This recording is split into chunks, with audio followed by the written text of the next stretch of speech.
தாய் வீட்டுக்கு வந்திருக்கிறேன். போதும், எனக்கு இது போதும். திராவிட மாடல் என்றால் என்ன என்று கேலி செய்து கொண்டிருக்கக்கூடியவர்களுக்கு இந்த கைத்தடி ஒன்றே போதும். திராவிடர் கழகத்தினுடைய தலைவர், தமிழர் தலைவர் ஐயா ஆசிரியர் அவர்களே, மாண்புமிகு நீர்வளத்துறை அமைச்சர் அண்ணன் துரைமுருகன் அவர்களே, மாண்புமிகு அமைச்சர் சேகர்பாபு அவர்களே, அமைச்சர் கயல்விழி செல்வராஜ் அவர்களே, திராவிட முன்னேற்ற கழகத்துடைய துணை பொதுச் செயலாளர் நாடாளுமன்ற உறுப்பினர் ராசா அவர்களே, வணக்கத்திற்குரிய மேயர் அவர்களே, நாடாளுமன்ற சட்டமன்ற உறுப்பினர்களே, திராவிடர் கழகத்தினுடைய துணைத் தலைவர் கவிஞர் கலி பூங்குன்றன் அவர்களே, பெருங்கவிக்கோ ஐயா பாமு சேதுராமன் அவர்களே, பொதுச் செயலாளர் திரு அன்புராஜ் அவர்களே, திராவிடர் கழகத்தினுடைய நிர்வாகிகளே,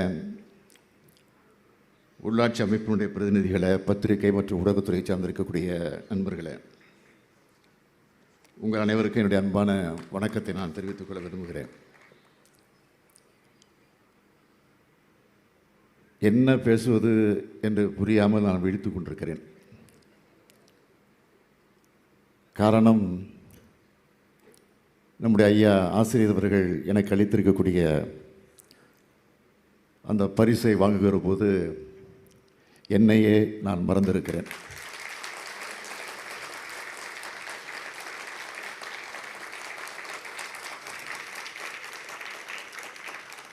வாழ்க்கையில் எத்தனை பரிசுகளை நான் பெற்றிருக்கலாம், வழங்கப்பட்டிருக்கலாம். ஆனால் இந்த பரிசுக்கு எதுவும் ஈடாகாது என்பதை நான் உணர்ந்து கொண்டிருக்கிறேன். போதும், எனக்கு இது போதும்.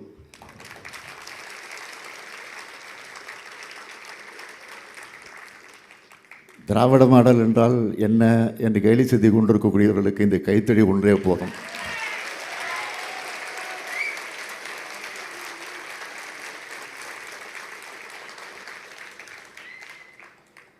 தாய் வீட்டுக்கு வந்திருக்கிறேன்.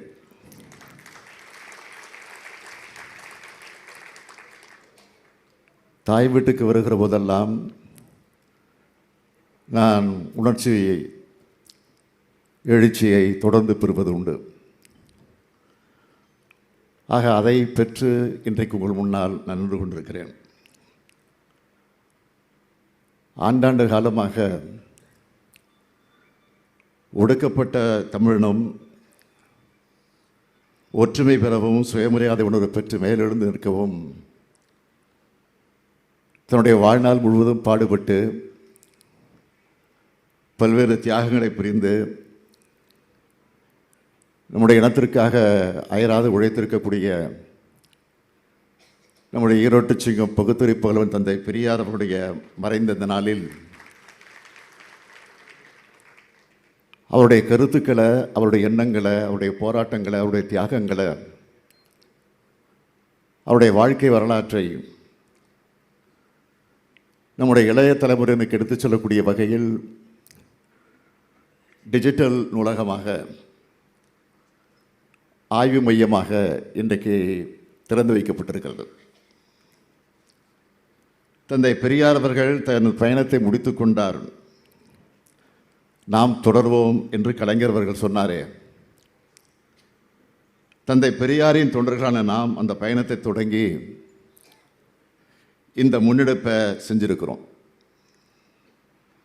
அவர் வாழ்ந்த காலத்தில் அவர் பேசின முற்போக்கு கருத்துக்களுக்காக, மானுட சமுதாயத்தோட விடுதலைக்கான கருத்துக்களுக்காக பழமைவாதிகளிடமிருந்து, பிற்போக்குகளிடமிருந்து கடுமையான எதிர்ப்பை அவர் சந்தித்தார். ஊருக்கு வரக்கூடிய தடை, பேச தடை, கோயிலுக்குள் நுழைய தடை, எழுத தடை, பத்திரிகை நடத்த தடை, போராட்டம் நடத்த தடை, அத்தனை தடைகளையும் உடைச்சு அவர் நம்மை வீதிகள் மட்டும் நுழையவிடலை, இந்த மண்ணுலக வாழக்கூடிய அத்தனை பேருடைய மனசுங்களையும் அவர் நுழைந்திருக்கிறார். அதுதான் தந்தை பெரியார் அவர்கள். அதனால் தந்தை பெரியார் அவர்கள் மறைந்து 50 ஆண்டுகளுக்கு பிறகும் இன்றைக்கு அவரை பேசிக் கொண்டிருக்கிறோம், அவரை பற்றி புகழ்ந்து கொண்டிருக்கிறோம், அவருடைய வரலாற்றை எடுத்து சொல்லிக் கொண்டிருக்கிறோம். அவரை இன்றைக்கு நினைவுபடுத்தி அந்த உணர்வுகளை இன்றைக்கு நாம் வெளிப்படுத்தி கொண்டிருக்கிறோம். இதுதான் தந்தை பெரியாருடைய தனித்தன்மை. தந்தை பெரியாருடைய கருத்துக்களை இன்னைக்கு வரைக்கும் எல்லா மக்களிடத்திலும் கொண்டு சேர்த்து என்றென்றும் வாழ்கிறார் என் நிலையை உருவாக்கி இருக்கக்கூடியவர் நம்முடைய பெருமதிப்பிற்குரிய ஐயா ஆசிரியர் அவர்கள். பெரியார் தொடங்கின இயக்கத்தை, பெரியாரோட கொள்கைகளை, இந்த திராவிட பேர் இயக்கத்தை காத்து வருபவர் தான் நம்முடைய ஐயா ஆசிரியர் அவர்கள். இந்த 90 வயசுலேயும் ஐயா ஆசிரியர்கள் சுற்றி சுற்றி வரக்கூடிய இந்த பயணத்தை எல்லாம் பார்க்கிற போது நமக்கு ஆச்சரியமாக இருக்கு. ஆனால் ஆச்சரியப்படக்கூடிய அளவுக்கு சொன்னாலும் அவர் தந்தை பெரியாரிடம் அவர் கற்றிருக்கக்கூடிய அந்த பாடத்தை தான் இன்றைக்கு அவர் வெளிப்படுத்தி கொண்டிருக்கிறார். இன்னும் பல ஆண்டு காலம் நீங்கள் வாழ்ந்து எங்களை போன்ற இளைஞர்களுக்கு நீங்கள் இன்னும் ஊக்கத்தை தந்திட வேண்டும். திராவிட முன்னேற்றக் கழகத்தினுடைய தலைவராக, தமிழ்நாட்டுடைய முதலமைச்சராக, ஐயா பெரியாருடைய தொண்டராக நான் உங்களிடத்தில் கேட்டுக்கொள்கிறேன்.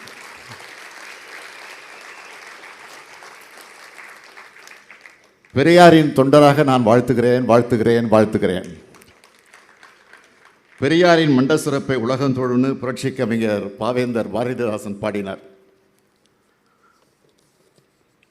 இன்னைக்கு தந்தை பெரியாரை உலகமயமாக்கி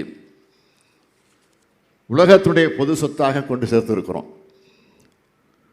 இந்த நூலகத்தை சிறப்புற உருவாக்கி தந்திருக்கக்கூடிய ஆசிரியர் அவர்களுக்கும் தம்பி அன்புராஜ் அவர்களுக்கும் நான் இந்த நேரத்தினுடைய வாழ்த்துக்களையும் பாராட்டுக்களையும் தெரிவித்துக் கொள்கிறேன். நினைச்சு பார்க்கிறேன், ஐயா வர்றபோது சொன்னார், 1974ஆம் ஆண்டு நம்முடைய முத்தமிழறிஞர் கலைஞர் அவர்கள் முதலமைச்சராக இருந்தபோது இதே திடலுக்கு வந்து பகுத்தறிவு நூலகம் மற்றும் ஆய்வு மையத்தை அன்றைக்கு திறந்து வைத்திருக்கிறார் முதலமைச்சராக. அதுக்கு பெரியாற்றில் உருவாக்கப்பட்டிருக்கக்கூடிய இந்த டிஜிட்டல் நூலகம் எல்லா வகையிலும் பயன்படக்கூடிய வகையில் இன்றைக்கு அவருடைய மகனாக இருக்கக்கூடிய ஸ்டாலின் அவர்கள் முதலமைச்சராக வந்து இன்றைக்கு இந்த ஆய்வு மையத்தை நான் தொடங்கி வைத்திருக்கிறேன். எப்பவும் பயனுள்ள பணிகளை பார்த்து பார்த்து செய்யக்கூடியவர் நம்முடைய ஆசிரியர் அவர்கள். எனவே திராவிட கழக தோழர்களையும் இதுக்கு உறுதுணையாக இருந்த அத்தனை பேரையும் இந்த நேரத்தில் நான் மனதார வாழ்த்துகிறேன், பாராட்டுகிறேன். நம்முடைய பகுத்தறிவு புகழ் தந்தை பெரியார் அவர்களுக்கு எனது இனமான வணக்கத்தை இந்த நேரத்தில் செலுத்துகிறேன். ஐயா குறிப்பிட்டு சொன்னார், அண்மையில் கேரள மாநிலத்தில் இருக்கக்கூடிய வைக்கம் போராட்டத்தை நினைவுபடுத்தி வைக்கம் வீரராக வலம் வந்த தந்தை பெரியாருக்கு அங்கு புதிய மாளிகையும் கம்பீரமான சிலையும் இளைய சமுதாயம் பயன்படக்கூடிய வகையில் ஒரு பெரிய நூலகமும் திறந்து வைக்கப்பட்டு வைக்கும் விழாவை சிறப்பாக நடத்தினோம். அப்பொழுது நான் உணர்ந்தது என்னவென்று கேட்டால், ஐயா ஆசிரியர் அவர்கள் அப்படியே மெய்மறந்து அந்த நிகழ்ச்சிக்கு வந்தார். வந்தது மட்டுமல்ல, என்னை மனதார பாராட்டினார், வாழ்த்தினார். இன்னும் நீங்கள் என்னை பாராட்ட வேண்டும், வாழ்த்த வேண்டும், அதற்காக நான் காத்திருக்கிறேன் என்பதை மாத்திரம் நேரத்தில் எடுத்து சொல்லி, ஐயா புகழ் வாழ்க வாழ்க வாழ்க என்று தெரிவித்து என் உரையை நிறைவு செய்கிறேன். நன்றி, வணக்கம்.